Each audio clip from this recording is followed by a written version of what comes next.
ஷாக்ஸ்கம் பள்ளத்தாக்கை சீனா கோருவதை நீங்கள் எப்படி பார்க்கிறீர்கள்? இதற்கு இந்தியா எக்ஸ்டர்னல் அஃபேர்ஸ் வந்து மிக கடுமையான கண்டனத்தை தெரிவிச்சிருக்காங்க.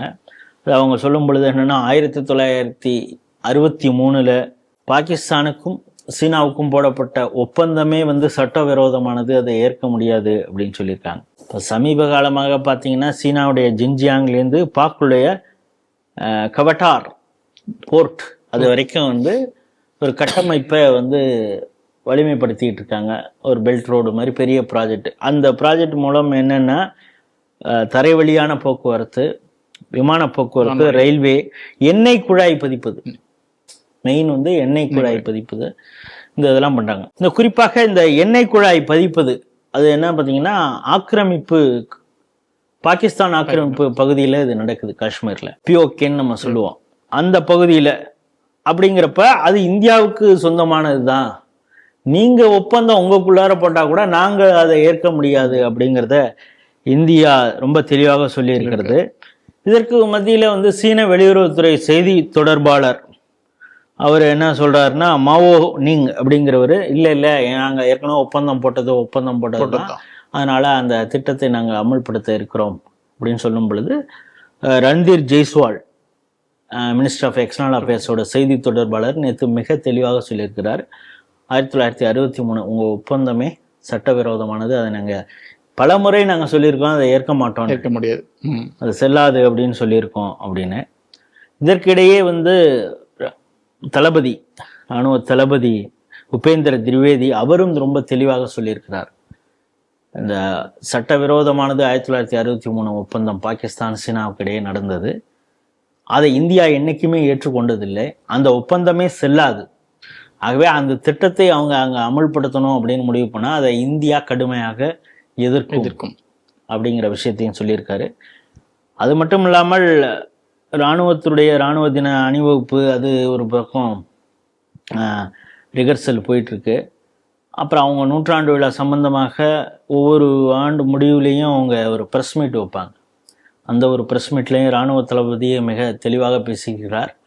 ஆப்ரேஷன் சிந்தூரில் பாகிஸ்தானுக்கு எப்படிப்பட்ட பதிலடியை இந்தியா கொடுத்தது அப்படிங்கிறது மட்டும் இல்லாமல், ஒருவேளை இந்த விமானப்படை நாங்கள் 9 முகாம்களை தாக்குதல் நடத்தினோம், பின் பாயிண்ட் பண்ணி கரெக்டாக அடித்தோம், இதற்கு எதிராக பாகிஸ்தான் வேறு விதமாக அவசரப்பட்டு ஒரு குருட்டு தைரியத்தில் நமக்கு அமெரிக்கா சப்போர்ட்லாம் இருக்கும், ஏதாவது நம்ம பண்ணிடலாம் அப்படின்னு அவங்க முயற்சி பண்ணியிருந்தா, தரைப்படை வழியாகவோ எப்படிப்பட்ட தாக்குதல் நடத்துவது உட்பட நாங்கள் திட்டம் போட்டிருந்தோம், அப்படி அவங்க செஞ்சுருந்தாங்கன்னா மிகப்பெரிய அழிவை அவங்க சந்திச்சிருப்பாங்க அப்படிங்கிற விஷயத்தெல்லாம் சொல்கிறார்.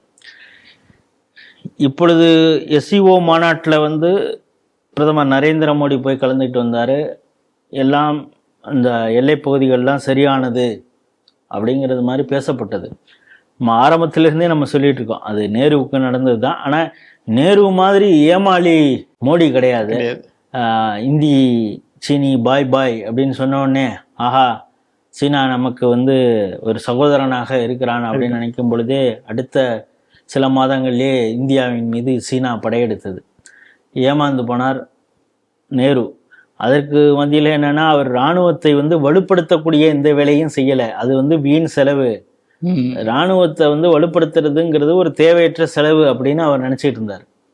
ஆனால் சுயசார்பு மிக்க எந்த ஒரு வெளிநாட்டு சக்தியும், ரஷ்யாட்டேருந்து சில ஆயுதங்களை வாங்குகிறோம், அதை வந்து இந்தியாவிலே நமக்கு தேர்ந்தது மாதிரி மாற்றிக்கொள்கிறோம். இப்போ பாதுகாப்பு இதாக S-400 வாங்கியிருக்கிறோம், அதோடு இந்தியாவுடைய ஏவுகணையும் அதில் மிங்கிள் பண்ணி எப்படி அடிக்கிறது அப்படிங்கிறது மாதிரி தான் நம்ம சுயசார்பாக இந்தியா இராணுவ தளவாடத்தில் எப்படி மேலே வரணும் அப்படிங்கிற விஷயமாக அவங்க யோசிச்சுக்கிட்டு இருக்காங்க. DRDO பல ஆய்வுகளை செஞ்சு புது புது இராணுவ தளவாடங்களை உற்பத்தி செய்து கொண்டு இருக்கிறது. ஏன்னா எக்காரணம் கொண்டும் முழுமையாக நீங்கள் வெளிநாடுகளை வந்து நம்பி இருந்தீங்கன்னா, முக்கியமான போர் சூழல் நடக்கும் பொழுதும் அவர்கள் அந்த டெக்னாலஜியை கொடுக்கறதாக இருக்கட்டும், உங்களுக்கு ஆயுதங்களை சப்ளை பண்ணுறதுலையா இருக்கட்டும், டிலே பண்ணி நீங்கள் வந்து அந்த போரில் தோக்கக்கூடிய வேலையை செய்வாங்க. இப்போ அமெரிக்கா மாதிரி, இப்போ ட்ரம்ப் மாதிரி ஒரு கிறுக்குத்தனமாக இருக்கக்கூடிய ஒரு அதிபர் இருக்கக்கூடிய ஒரு நாட்டோட நீங்கள் ஒப்பந்தம் பண்ணி கடைசியான நேரத்தில் கழுத்து அறுத்துருவான்.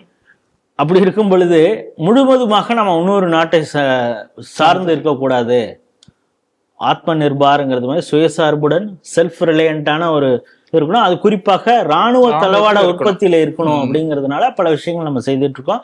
அதையும் இராணுவ தளபதி சொல்லியிருக்காரு. இவ்வளவு பேச்சுவார்த்தை எல்லாம் பண்ணா கூட சீனா இது போல செயல்படுதுன்னா அதை எப்படி டேக்கிள் பண்றதுன்னு உள்பட மோடி யோசித்திருப்பார். ஏற்கனவே கால்வான் பள்ளத்தாக்குல இப்படித்தான் அவங்க ஒரு ஒரு முயற்சி பண்ணி பார்த்தாங்க. ஆனா நம்ம ஊர் பழனி ராமநாதபுரத்தை சார்ந்தவர், அவர் தலைமையில் அவிழ்தார், அவர் தலைமையில் ஒரு 20 பேர் இராணுவ வீரர்கள் உயிர் தியாகம் செஞ்சாங்க. ஆனா அங்க வந்து 44 பேருக்கு மேல இறந்து போனாங்க. ஆனா அந்த கணக்கு உள்பட சீனா ஒன்றும் சொல்லாம இருக்குது. கையாலேயே அடிச்சு காலி பண்ணாங்க. ஸோ சீனா தன்னை வந்து டெக்னாலஜிக்கலி எவ்வளோ சவுண்டு, நாங்கள் எப்படிப்பட்டாலும் என்ன மாதிரி ட்ரைனிங் கொடுத்துருக்கோம் தெரியுமா அப்படிலாம் சொன்னா கூட இதை சமாளிக்கவும் இந்திய இராணுவத்திற்கு தெரியும் அப்படிங்கிறதெல்லாம் மனசுல வச்சுக்கிட்டு தான் இப்பொழுது இந்தியா வந்து மிக தைரியமாக சொல்லுது. அதாவது ஏசியா இதுல வந்து நம்ம எல்லாரும் ஒற்றுமையா இருக்கோம். ரஷ்யா இருக்குது, இந்தியா, சீனாவும் மிகப்பெரிய நாடு. 2 மக்கள் தொகையில மிகப்பெரிய நாடாக சீனாவும் இந்தியாவும் இருக்குது. எக்கனாமிக்கலி ஸ்ட்ராங் 2 நாடும் இருக்குது. ஆனா அங்க வந்து இப்போ ரியல் எஸ்டேட் கொஞ்சம் கொஞ்சமாக அவங்க கொடுத்த கடன், வாரா கடன் நிறைய அந்த நாட்டுக்கு இருக்குது. அந்த பிரச்சனை அவங்களுக்கு இருக்குது. இப்படியெல்லாம் இருந்தா கூட ஆனாலும் ஒரு ஸ்ட்ராங்கான கண்ட்ரி இருக்கும் பொழுது நமக்குள்ளாரே சண்டை இருக்கக்கூடாது அப்படின்னு தான் இந்தியா விரும்புது. ஆனா தன்னுடைய ஆக்கிரமிப்பு எண்ணத்தை சீனா இன்னும் விடல. அது கண்டிப்பா விடல. ஆமா, அங்க தாய்லாந்துல பிரச்சனை, அங்க பிரச்சனை, இங்க பிரச்சனை, திபெத்ல பிரச்சனைன்னு ஏதோ ஒண்ணு பண்ணிட்டு இருக்காங்க. அந்த வாலாட்டல பாகிஸ்தான் மூலமாக இந்தியாவில சீனா செய்யணும்னு நினைச்சா அதை சமாளிக்கவும் பிரதமர் மோடிக்கு தெரியும் அப்படிங்கிறது தான் இந்த செய்தி.